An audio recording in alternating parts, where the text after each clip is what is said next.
তোমার অজান্তে ইন্টারভিউটা তোমার হয়ে গেছে। আমার চাকরি হয়ে গেছে? না না, আপনি ভুল বুঝতেছেন। আমি এখন ইন্টারভিউ দেইনি, আমি ইন্টারভিউ দিতে যাচ্ছিলাম, তার মধ্যে আপনি অটোটা নিয়ে নিলেন। আর এখন তো অলরেডি অনেকক্ষণ হয়ে গেছে, মনে হয় আমি গিয়ে আর ইন্টারভিউ পাবোই না, তাই চাকরিটাও আমার হবে না। কিন্তু আমার কোনো আফসোস নেই। হ্যাঁ মা, আমি সত্যি বলছি, তোমার এই সততার কারণে তোমার ইন্টারভিউ হয়ে গেছে এবং কি তোমার জবটাও হয়ে গেছে। তুমি যেই কোম্পানিতে ইন্টারভিউ দিতে যাচ্ছ সেই কোম্পানিটা আমার ছেলের।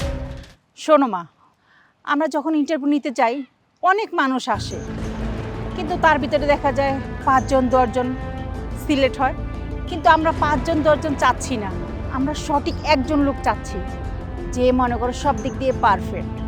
আর সব দিক দিয়ে পারফেক্ট বলতে সে যেন সৎ হয়। আমরা সৎ লোক চাচ্ছি আমাদের অফিসের জন্য।